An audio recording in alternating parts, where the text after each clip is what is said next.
네, 오늘 감사절을 맞이해서 우리 같이 함께 은혜를 나누고자 하는데요. 우리 한번 따라해 봅시다. 믿음의 감사를 더하라. 시작.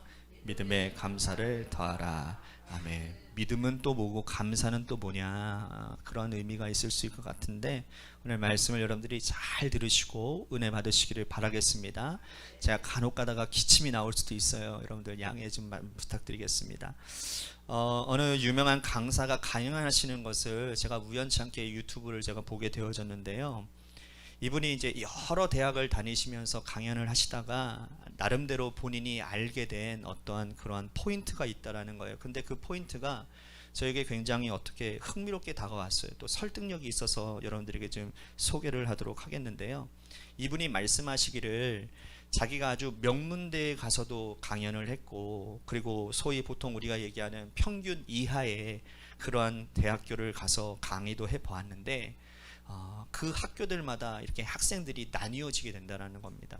둘로 나뉘어지게 된다는 거예요. 예를 들면 명문대 같은 경우에는 두 종류의 학생으로 나눠지게 되는데, 어떤 학생들이 있느냐면 공부만 잘하는 애들이 있다라는 거예요. 공부만 잘하는 아이들, 말 그대로 공부만 잘해서 이 학교에 온 아이들이라는 것이죠. 여러분, 그런데 어떤 학생들도 있느냐, 공부도 잘하는 학생들이 있다라는 거예요. 그런데 대개 사회에서 일선에 굉장히 중요한 역할을 하는 사람들을 보면 다 어느 부류들이냐, 공부도 잘하는 학생들이라는 거예요. 공부도 잘하는 학생들. 그런데 여기 이제 흥미로운 것은 또 뭐냐면, 우리가 보통 평균 이하라고 하는 대학교, 좀 시원치 않게 보이는 그러한 대학교에서도 강연을 할 때에 두 학생으로 나눠지게 된다는 겁니다. 어떤 학생들이냐? 공부는 못하는 학생들이 있다는 거예요. 공부는 못하는 학생들. 이 학생들은 어떤 학생들일까요? 공부만 못하는 거예요. 다른 것들은 다 잘해. 성실하고 또 착하고 열심히 할 줄도 알아. 그런데 공부만 못하는 거예요. 우리 아이들이 떠올랐어요. 네. 아직은 공부도 잘하는 아이들이 될 줄로 믿는데 근데 그런 거예요. 그런데 또 한 부류는 뭐예요? 어떤 아이들입니까? 다 못하는 아이들이 있다라는 거예요. 다 못하는 아이들. 근데 여러분 그거 아시죠? 아까 전에 제가 말씀드렸지만 이 사회 일선에서 그 많은 활동들을 하는 친구들은 대개 다 어떤 사람들이냐? 공부도 잘하는 학생들인데, 그 다음은 어떤 학생들일까? 저는 그렇게 생각했어요. 그래도 공부가 최고지. 그래서 공부만 잘하는 학생들이 그 두 번째일 줄 알았는데 의외라는 거예요. 의외로 공부는 못하는 애들이 의외로 그런 부류들이 많다라는 겁니다. 그러면서 어떤 엄마가 질문을 한 거죠. 선생님, 우리 아이가 수학 14점을 맞았는데 이거 어떻게 해야 될까요? 그러면서 이분이 말씀하시기를 너무 걱정하지 말라는 거예요. 준호 학생 얼굴이 굉장히 활짝 피네요. 괜찮아요. 잘 될 수 있어요. 너무 걱정하지 말라는 거예요. 그리고 너무 그거 쪼아대지 말라고 하는 거예요. 너무 힘들게 하지 말아라. 걔가 다른 거 잘하면 공부 못하는 거 그렇게 중요한 거 아니다. 걱정하지 말고 그 잘하는 거 잘 격려해 줘라. 그럴 때 그 아이가 더 잘 할 수 있다라는 거예요. 저는 이 말이 굉장히 도전이 되고 굉장히 저에게는 위로가 되는 말이었습니다. 저에게는 굉장히 위로가 되는 말이었는데, 제가 왜 이 감사에 대한 말씀을 드리면서 여러분들에게 제가 이 이야기를 말씀드리냐면, 우리 그리스도인들 가운데도요 그런 사람들이 많이 있는 것 같아요. 어떤 사람이냐? 믿음도 좋은 사람들이 있어요. 다 잘하면서 믿음도 좋은 사람들이 있어요. 근데 거기에 믿음이 좋은 사람이 감사도 잘하는 사람들이 있다라는 거예요. 오늘 말씀에 나오는 이 사마리아인, 많은 10명의 사람들이 고침을 받았는데, 제가 좀 이따가 제가 말씀을 드리겠지만 이 사람들은 다 믿음 있는 사람들이에요. 왜냐하면 예수님의 말씀에 순종해서 고침을 받으러 갔거든요. 그죠? 고침을 받은 사람들이라는 거예요. 다 믿음이 있는 사람들인데 그 중에 감사할 줄 아는 사람은 몇 명입니까? 한 명이었다라는 거예요.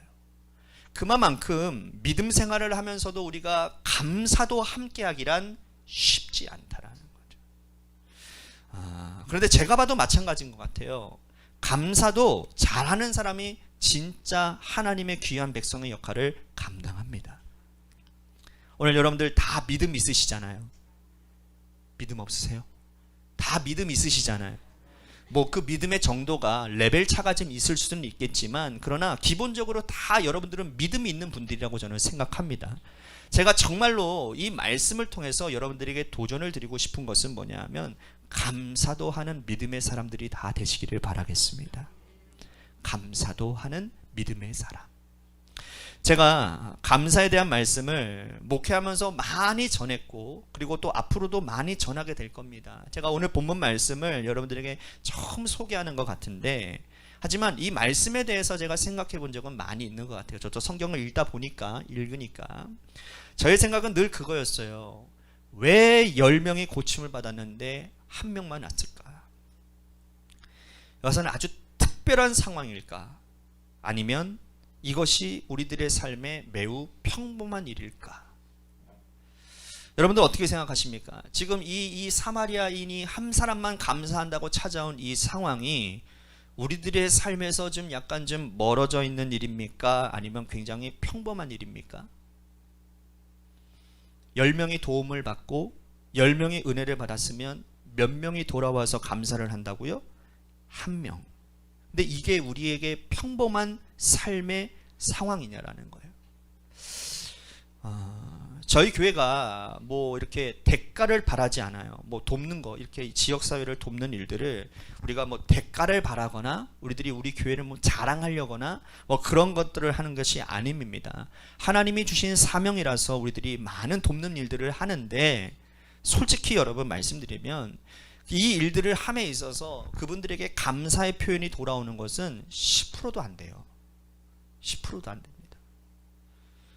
그럼에도 불구하고 우리들이 이 일을 하는 이유는 하나님이 귀하게 여기시는 일이니까, 그죠? 그 일들을 하는 거란 말이에요. 자, 그러면서 그런 거예요. 아, 그렇구나.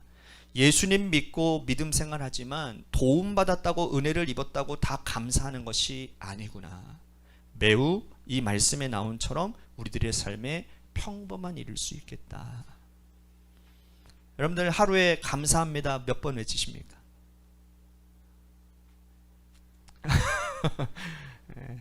저는 항상 얘기합니다. 저는 항상 일어날 때 하나님께 감사합니다 라고 얘기를 합니다. 왜? 살아있어서 감사합니다. 살아있어서 감사합니다.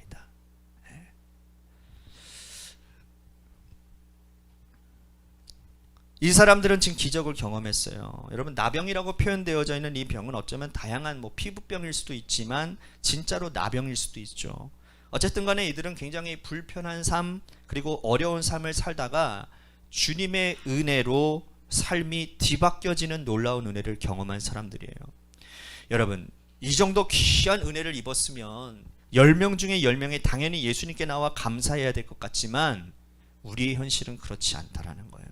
아무리 귀한 은혜를 입어도, 아무리 놀라운 은혜를 경험해도 우리가 정말 하나님께 나아가서, 주님께 나아가서 감사하는 것은 쉽지 않다라는 말입니다. 저는 이분들의 믿음을 굉장히 귀하게 여깁니다. 믿음이 있다라는 거예요. 예수님께서 가서 제사장에 보여라, 너희들의 몸을 보여라 하신 것은 율법에 따라 말씀하신 거예요. 이스라엘의 율법은 내가 피부병이나 어떤 특별히 이게 전염이 될 수 있는 그런 피부병에 걸렸을 때에는 사람들 앞에 갈 수 없어요. 사람들과 어느 정도 떨어져야 되느냐? 한 100걸음 정도 떨어져 있어야 돼요. 그게 율법입니다. 철저하게 격리되어지는 그런 사회예요. 그러니까 이들이 아마 율법을 철저히 지켰더라면 예수님 앞에서 어떻게 100걸음 멀리 떨어져서 외쳤을 거예요. 나를 긍휼히 여겨주시옵소서, 나를 살려주시옵소서라고 외쳤을 거라는 것이죠. 그런데 여러분, 예수님께서 그런 그들에게 뭐라고 말씀하시느냐? 내가 너희들을 치료해 줄 게가 아니라 가서 제사장에게 너희 몸을 보이라는 거예요. 여기는 어떤 부연 설명도 없어요. 그런데 여러분, 아마 이들은 그 말씀을 듣고는 좀 당황했을 것 같아요. 그런데 서로 얘기를 나눴겠지 않겠습니까? 야, 제사장, 누구에게 가야 되는데, 아 그래 실로지, 실로에 한번 가볼까? 실로에 가면 제사장이 있잖아. 왜 제사장에 가야 됩니까? 제사장만이, 내 판단이 아니라 의사의 판단이 아니라 제사장만이 이들로 하여금 자기의 삶으로 돌아갈 수 있는 깨끗함의 자격을 부여하는 사람이기 때문에 그런 거예요. 그래서 제사장에게 보여야 돼요. 그런데 이 일에 대해서 어느 누구도 성경에 나와 있지 않아요? 어느 누구도 야 무슨 헛소리야, 아직 낫지도 않았는데 무슨 제사장한테 가냐, 이런다든지, 야 그런 거 하지 말고 우리 헛수고하니까 그냥 밥이나 더 얻어 먹으러 가자, 이런 사람이 한 명도 없었다라는 거예요. 이들은 가서 몸을 보여라 라고 하는 그 말씀에 순종했어요. 그러면 여러분, 이 10명은 믿음이 있는 사람들입니까? 없는 사람들입니까? 믿음이 있는 사람이에요. 순종하고 제사장에게 가는데 가다가 병이 나았어요. 여러분 얼마나 기쁘고 감사한 일이겠습니까? 여러분 질병에서 나아본 경험 있으세요? 네. 경험이 있으신 분들은 아멘 해보세요. 네. 얼마나 감사한 일인지 모릅니다. 여러분 제가 올해 코로나가 종식이 되어지고 난부터 이 올해 들어서 막 연애묘 뭐 전국이묘 이렇게 막 체육대회들이 막 일어나는 거예요. 체육대회. 그래가지고 제가 배구 선수인데, 죄송합니다. 전 목사예요. 직업은 목사인데, 배구 선수입니다. 제가 경기연예 대표입니다. 네, 그래요. 네. 근데 이제 배구 경기를 하잖아요. 배구 경기를 하는데 제가 예전에 코로나 이전에 어깨를 다쳤어요. 제가 어깨 이 회전근이 망가져가지고, 그래서 사용하지 않다가 지금 갑자기 사용하니까 너무 아픈 거예요. 이제 이거 들 수도 없을 정도로 굉장히 아팠었어요. 근데 참 감사한 것은 너무 아프니까 이게 들 수가 없으니까 새벽마다 그 옛날에 두날개 훈련 때 손에 아픈 데다가 손을 얹고 믿음으로 선포하면 낫는다. 아멘. 그렇게 됩니다. 진짜. 그래가지고 매 새벽마다 손을 얹고서 하나님 고쳐주세요. 고쳐주세요. 그래서 기도를 했거든요.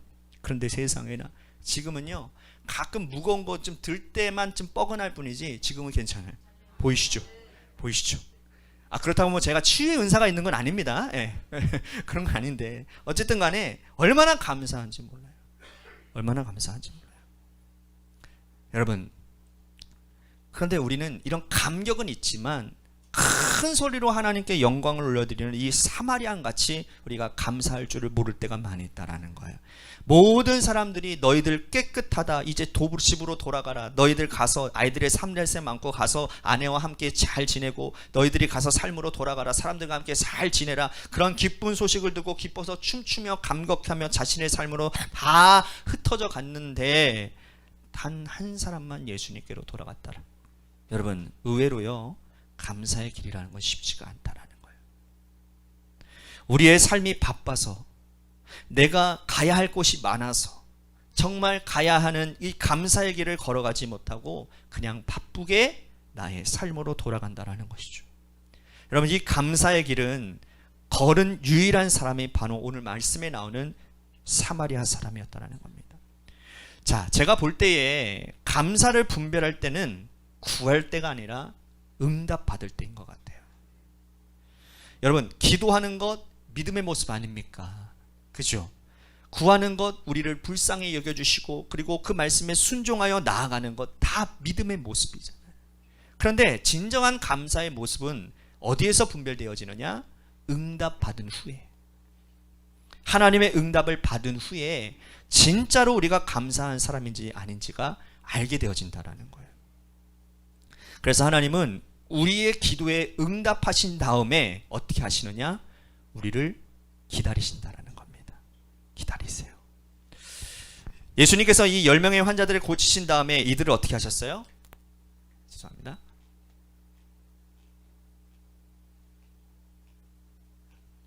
죄송합니다. 네. 너무 더우면 좋으니까. 네.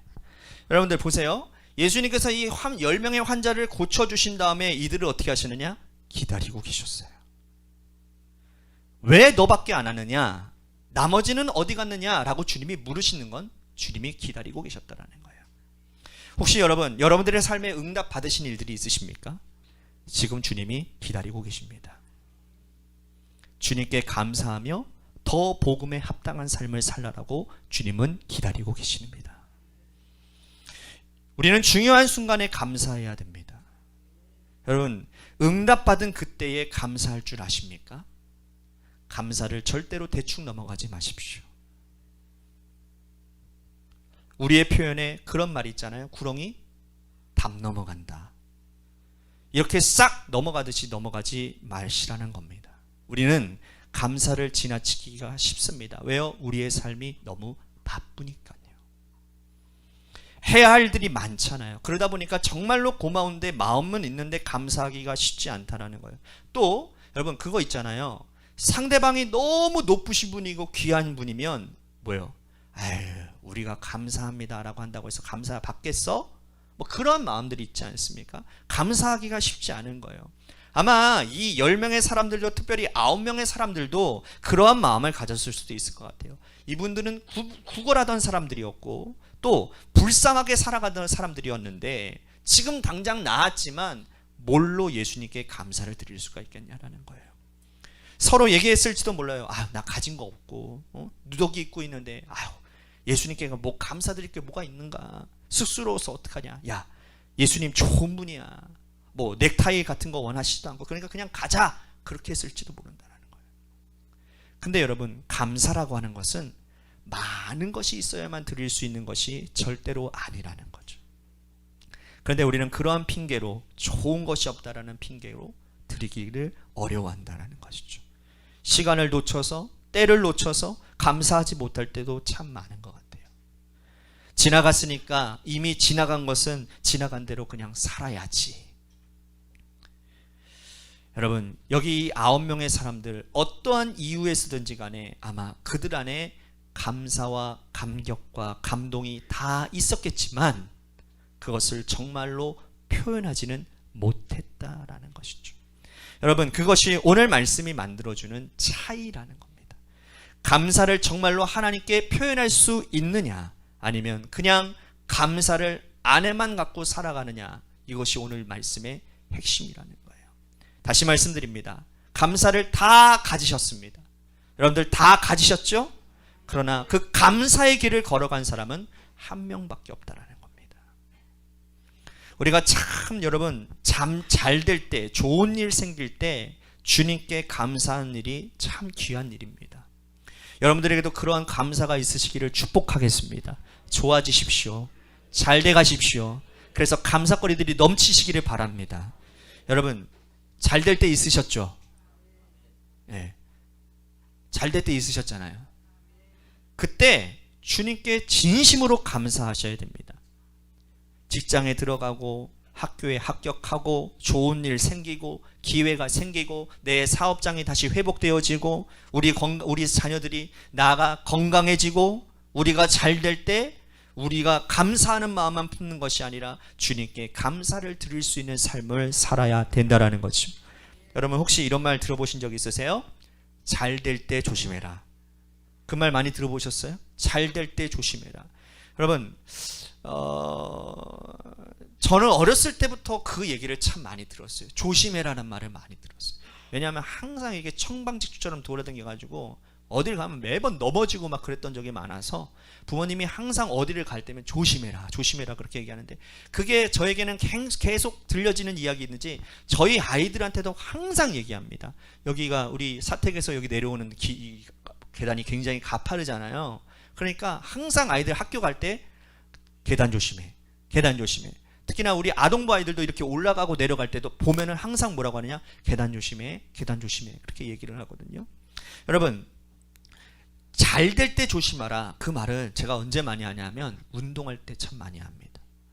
보통 이게 운동하다 보면요 내 컨디션이 너무 좋아가지고 내 능력 이상의 일들이 일어날 때가 있어요. 자, 막 이렇게 잘못 쳤는데도 그냥 막 제대로 공격이 들어갈 때도 있고 막 그런단 말이에요. 그럴 때 어떻게 하느냐, 저는 조심하라고 얘기를 해요. 이번에 목회자 정무체육대회가 있었는데 경기연에 이제 제가 배구 대표 선수로 이제 출전하게 되었는데 저희 팀에 선수 출신 두 분이 계셨어요.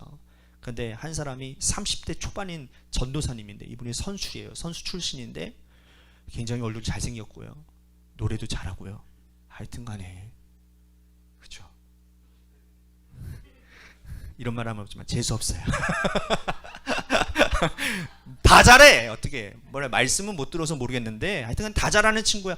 근데 진짜 연습을 몇 주 이렇게 할 때 보면 진짜 선수라 달라요. 진짜 막 점프도 엄청 잘하고요. 막 때리는 것도 잘 때리고 하는데 와, 대회 되니까 이 친구가 더 잘하네.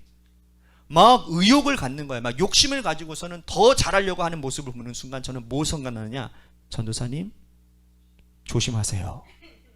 그 얘기를 딱, 그 생각을 딱 했는데 세상에나 두 경기 끝나고는 그 전도사님이 무릎에서 뚝 소리가 나더라는 거야. 그래가지고 무릎 인대가 파열이 돼가지고 2개월간 2달간 치료를 받아야 된다는 진단을 받았다라는 거예요. 잘 될 때 어떻게 하라고요? 조심해야 돼. 잘 될 때 조심해야 돼. 그래서 저는 설렁설렁합니다. 잘하려고 하지 않아요. 다치지 않기 위해서. 근데 그것도 능력입니다. 아시죠? 설렁설렁하면서 좋아 보이는 게 이렇게 능력이에요. 근데 여러분, 저는 여러분들에게 잘 될 때 조심하라 이 얘기보다 더 한 차원적인 얘기를 좀 말씀드리고 싶어요. 잘 될 때 조심하는 것도 맞지만 잘 될 때는요 감사해야 돼요. 잘 될 때 감사하는 것이 잘 될 때 조심하는 것보다 한 차원 위입니다. 제가 그전 교회에서 청년 학생 이제 대학부를 이제 사역을 할 때에 면담을 하면서 이제 기도 제목을 물어볼 때가 있거든요. 그러면 기도 제목이 뭐냐고 그러면 기도 제목이 많이 나와요. 뭐 결혼에 대한 문제, 취업에 대한 문제, 공부, 뭐 사람과의 관계, 뭐 가정에 대한 문제, 하여튼 여러 가지 기도 제목들이 나오는데 그 중에 꼭 몇 명의 학생들은요 이렇게 얘기합니다. 목사님, 저는 기도 제목이 별로 없는데요. 그렇게 얘기하는 친구들이 있어요. 이런 근데 그 친구들의 표현은 뭐냐면 목사님, 저는 별로 문제가 없는데요. 그 말인 거예요. 삶이 평안한 거예요. 학교도 잘 다니고 취업도 있고 취업도 잘 됐고 가정도 평안하고 몸도 건강하고 부모님도 건강하시고 형제들도 다 잘 되고 아무 문제가 없으니까 기도 제목이 없다라는 거예요. 한마디로 근데 여러분 저는 그렇게 생각하지 않습니다. 우리들의 삶이 평안하고 우리들의 삶이 잘 되면 더 기도해야 되죠. 잘 된다면 더 감사의 제목들이 많이 넘쳐나지 않겠습니까? 저는 그렇게 생각해요. 여러분 혹시 여러분들의 삶이 평안하십니까? 하나님께 감사의 기도로 나아가십시오. 우리가 간구할 것이 있어서만 기도하는 것이 아니라 감사할 것이 많기 때문에 또 주님께 얼마나 많은 기도를 드려야 되는지를 아셔야 된다는 거죠. 그래서 저는 잘 되는 사람들이 더 기도 많이 해야 되고 더 기도해야 된다고 생각을 해요. 우리 모두가 감사의 표현을 잘 배워서 우리 하나님께 감사를 좀 드릴 수 있는 그러한 사람들이 되었으면 좋겠습니다. 여러분 사랑의 언어라고 하는 사랑의 언어 5가지라는 책, 굉장히 유명한 책이 있습니다. 우리가 모두 쓰는 사랑의 언어가 다 다르다라는 거예요. 다른 말을 쓰면 이해를 못한다라는 거예요. 우리들의 삶에서. 그래서 나의 아내가 어떠한 사랑의 언어를 쓰는지 이거를 캐치할 수 있어야 그 부부관계가 잘 이어진다라는 거예요. 그래서 나의 아내가 어떠한 사랑의 언어를 쓰고 있는지 한번 여러분들 비추어 보세요. 여러분 어떠한 상황에서 사랑을 느끼고 여러분 사랑을 어떻게 표현했는지를 한번 생각해 보세요. 첫 번째, 인정하는 말. 오늘 남성분들 오늘 아내에게 이렇게 얘기해 보셨으면 좋겠습니다. 당신이 최고야. 남편도 할렐루야. 한번 해볼까요? 우리 권사님들 장로님들 당신이 최고야. 시작. 아멘. 벌써 우리 부인 되시는 분들 얼굴이 확 펴지고 있습니다. 우리 아내분들도 한번 해볼까요? 남편 당신이 최고야. 시작. 남편 당신이 최고야. 근데 이제 이런 인정하는 말을 별로 안 좋아하면 이걸 해봐야 소용없는 거예요. 그죠? 최고예요. 좋아하잖아. 그러면 인정하는 말을 좋아하는 거예요. 예. 준우야, 넌 최고야. 별로 안 좋아하는 거야. 그러면 인정하는 말 하도 안 좋아하는 거야. 근데 아직 이 시기는 아시죠? 무슨 말을 해도 다 튕겨낸다라는 거. 그렇기 때문에 인정해 주셔야 됩니다. 자, 보세요. 인정하는 말이 굉장히 중요한 거예요. 좋은 말을 들을 때 기쁘고 행복하고 사랑을 느끼는 사람이 된다라는 거예요. 여러분, 그런 것 같아요. 제가 여러분들에게 좀 여러분들에게 좀 권면을 말씀을 드립니다. 하나님께 감사의 랭귀지를 개발하세요. 개발하시라고요. 감사할 거리가 없어도 그 감사거리를 생각해 보시라는 거예요. 그리고 감사하세요. 여러분 보세요. 성경에도 보면요, 감사에 대한 이야기가 얼마나 많이 나오는지 몰라요. 왜요? 하나님은 그 감사라고 하는 이 단어를 너무나도 기뻐하시니까. 자, 여러분 제가 말씀드린 적이 있는 것 같은데, 성경에서 감사라고 하는 단어가 한 몇 번 정도 나오느냐? 200번 정도 나온답니다. 200번. 또 집에 가서 세보시면, 세보세요. 네. 세보셔요. 성경 일독하시는 거니까 세보세요. 200개 나온다니까요. 200개 정도 나오는데, 그 200개 중에 여러분 절반 정도가 어느 책에 몰려 나오는지 아세요? 네, 시편에서 나온대요. 시편에 다 몰려 있어요. 시편 안에는요, 하나님을 찬양하고 감사하는 내용이 가득합니다. 여러분, 왜 다윗이 하나님께 사랑을 받았을까요? 뭐 시를 잘 지어서요? 아니에요. 그 안에 뭐가 들어가 있어요? 감사가 들어있기 때문이에요. 그 찬양을 통해서 하나님께 감사를 올려드린 영혼이었기 때문에 하나님께서 그를 사랑해 주시고 그를 도와주신 것이죠. 여러분, 감사하고 싶으시면 하나님을 찬양하십시오. 하나님께 영광을 올려드리는 것, 그것이 감사인 줄로 믿습니다. 오늘 사마리아인들도 뭐라고 합니까? 큰 소리로 하나님께 뭘 돌렸다고요? 영광을 돌렸다라고 말씀을 합니다. 이게 찬양인 거예요. 찬양. 이번 한 주간 여러분들의 입술 가운데 찬양이 넘쳐나시기를 바라겠습니다. 또한 감사의 제사를 드린다는 말씀이 많이 나와요. 구약에 보면 좋은 일이 있을 때, 기쁜 일이 있을 때, 중요한 일이 있을 때마다 하나님께 감사의 제사.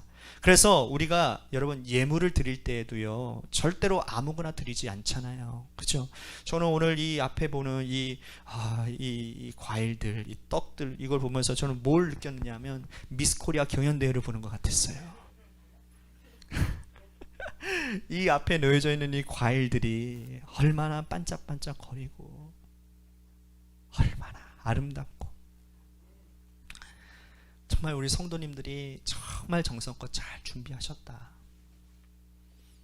여러분, 좋은 것을 하나님께 드릴 때에 그것이 감사의 마음이라는 거예요. 또한 기억함으로 하나님을 감사해야 돼요. 기억함으로. 기억한다라고 하는 단어와 생각한다라는 단어와 감사한다라는 단어가 같은 어원을 가지고 있다는 것 아세요? 그러니까 이렇게 되는 거죠. 하나님을 기억하고, 그래서 하나님을 생각하는 자들은 어떻게 하는 거예요? 감사가 나오는 거예요. 이번 한 주간 주님을 묵상합시다. 하나님을 묵상합시다. 그 하나님을 묵상하면 감사합니다라는 고백이 저절로 나올 수밖에 없다는 거예요. 저는 기도하면서 요즘에 기도가 나의 연약함을 구하는 그런 하나님 앞에 회개하는 기도도 하지만, 그러나 결국에 가서는 기도가 하나님 감사합니다, 감사합니다, 이 고백이 계속 나오더라는 거예요. 하나님을 기억하고 하나님을 생각하니 감사하게 되더라. 이 놀라운 은혜가 여러분들 가운데 있어지기를 주님의 이름으로 축복하겠습니다. 말씀을 맺고자 합니다. 예수님이 속이 좋은 부분도 아니시고요, 또 우리의 감사의 표현을 가지고 뭐랄까요, 큰 선물을 가져오는 것도 기대하시는 분이 아니세요. 그런데 예수님은 오늘 이 말씀에 이들에게서 감사를 기대하고 계셨다라는 겁니다. 어쩌면 우리를 향해서도 같은 마음을 갖고 계실지 모르겠어요. 이렇게 말씀하십니다. 10사람이 다 깨끗함을 받았지 않았느냐? 그 9은 어디 있느냐? 여러분, 범사에 감사하라. 이것은 사도 바울의 가르침이 아니라 그 말씀 끝에 보니까 이것은 하나님의 뜻이라고 말씀을 하고 있습니다. 감사하는 것이 하나님의 뜻이라는 거죠. 여러분, 특별히 우리가 주님의 은혜를 입었다면 그 은혜를 주신 주님께 영광을 돌리며 감사해야 될 줄로 믿습니다. 올해 우리 교회가 받은 은혜가 너무 큽니다. 모든 영광을 하나님께 올려드리고 감사를 드리기를 소망하고, 전 또 개인적으로 받은 은혜가 너무나도 많습니다. 모든 감사를 주님께 올려드립니다. 여러분들에게도 그런 감사가 있으시죠? 오늘 이 시간 감사로 채워지는 추수감사 주일이 되시기를 주님의 이름으로 간절히 축복하겠습니다.